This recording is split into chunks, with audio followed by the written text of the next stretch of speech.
On the moon, iron is preserved in pristine condition because there's no oxygen. It simply can't rust there. But just a couple of weeks ago, scientists made an unexpected discovery. In the higher regions of our satellite, iron is oxidized and actually rusting. At first, this finding perplexed astronomers to no end. The presence of rust might mean people can breathe, at least in certain areas of the moon. But then, the explanation surfaced. Oxygen might have got to the lifeless rock from our own planet. In the absence of atmosphere, solar winds beat the moon relentlessly, and nothing can stop them.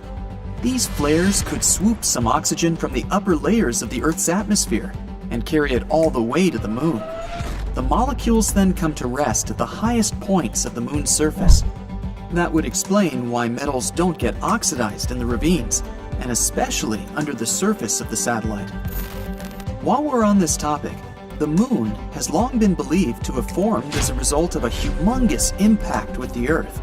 A Mars-sized celestial body could have driven itself into our planet and made part of its crust shatter.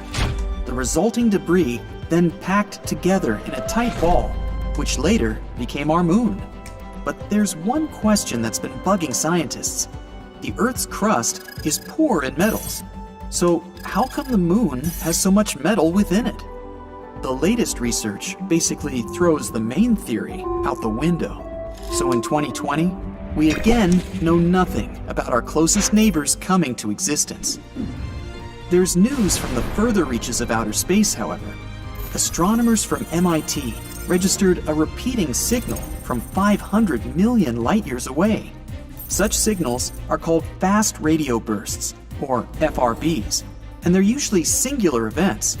No one knows what their sources are, but they could be supernovae, or bursts of energy from quasars. This repeating one, though, is pretty creepy, because it's regular. For 4 days, radio equipment captures signals all the time, and then they abruptly stop. But after 12 days, the same pattern begins. 4 days of constant radio bursts and 12 more days of silence. Astronomers managed to locate the signal as coming from a galaxy 500 million light-years away from us. But what causes it is still unknown. It may be a spinning quasar or a supermassive black hole, but an alien technology is not excluded either. Speaking of which, there just might be about 6 billion Earth-like planets in the Milky Way galaxy alone. The latest data has shown that every fifth Sun-like star can have at least one planet in its habitable zone. And not just any planet, mind you. It has a rocky core and surface, and it's of a comparable size to the Earth. Being inside the habitable zone of its star, such a planet would have high chances of becoming home to living creatures. Microbes, at least. And if there are billions of these planets in our galaxy, you could safely say that at least one of them is not only inhabitable, but inhabited already. And now, multiply this by the number of galaxies in the universe, also considering that many of them are much bigger than the Milky Way. This gives us billions upon billions of Sun-like stars and Earth-like planets, and some of them are surely more like ours than others. One such planet can be closer than you think. Venus, the Earth's evil sister, might be home to microscopic life. Even though its surface is as hot as a furnace and showered by acid rains from carbon dioxide clouds, there might be something alive in its atmosphere. Scientists have recently picked up traces of a gas called phosphine that can be produced by microorganisms. In very small amounts, it could appear by non-organic means, but telescopes have found much more of this gas. This discovery came as a huge surprise because Venus was believed to be too hostile for any forms of life. Now, though, it might become the first ever planet, apart from Earth, to be home to living creatures. The microbes that produce phosphine probably live in the acidic clouds, and they don't need oxygen to survive. Another promising world has been suddenly found while rummaging through old space telescope data. In 2018, astronomers analyzed information received from the Kepler telescope and, as usual, disregarded pieces they didn't think were relevant. But 2 years later, while going through this old data, scientists noticed that one object was misidentified. It turned out to be an exoplanet 300 light-years away from Earth, and so much similar to it that it was almost a doppelganger to our home.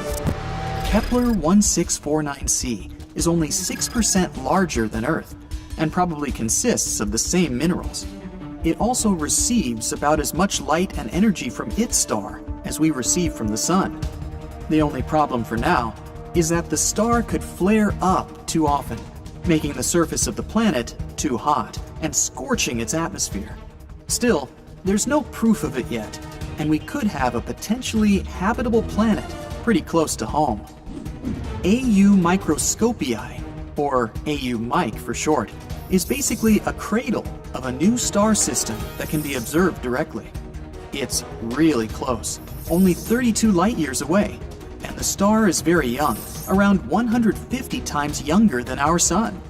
On a cosmic scale, it's like a newborn baby, and you can still see a cloud of debris swirling around it from the time it was born. But the curiosities don't stop there. NASA added a poster featuring AU MIC to its Galaxy of Horrors series because of the planet that orbits the star. AU MIC B is so close to its Sun that it makes a full circle around it in just 8.5 days. Being so young, the star frequently throws tantrums, resulting in horrible doses of solar radiation storming the poor planet. As you may guess, no life is possible in such conditions. Still, the scientists are happy to have found this system because it sheds light on how stars and stellar systems are formed. Back to Earth now. The climate changes we're witnessing are most probably part of a natural cycle. Researchers from the University of California, Santa Cruz have devised a pattern in our planet's climate variations, and they look like extremely long seasons. Sometimes, these states could last for millions of years, and they're all related to how the Earth is positioned relative to the Sun.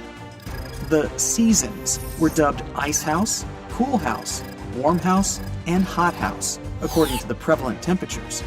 For the past 3 million years, for example, our planet has been in the state of Ice House since the last ice age was not so long ago. But humanity's actions, adding to the greenhouse effect, have pushed the climate state to Warm House much faster than it would have come without us. When it finally comes, the overall temperature on Earth will rise to tropical values, something that the planet hasn't seen in over 50 million years. What a time to be alive!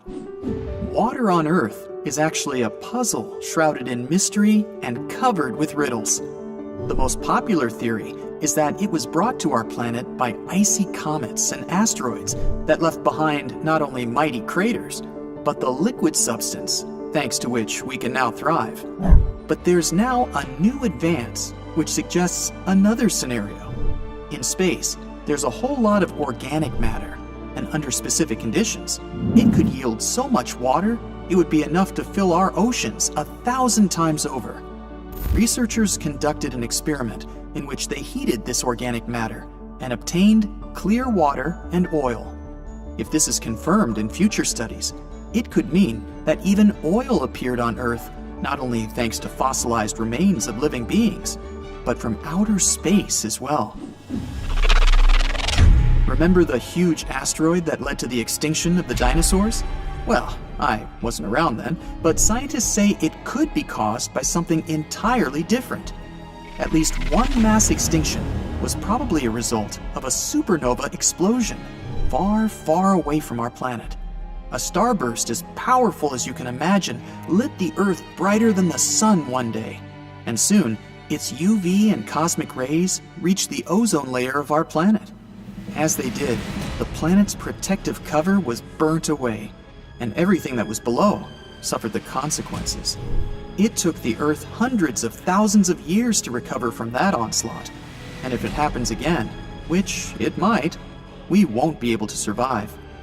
Luckily, the closest event like this is the explosion of Betelgeuse, and that star is way too far from us to do any serious harm.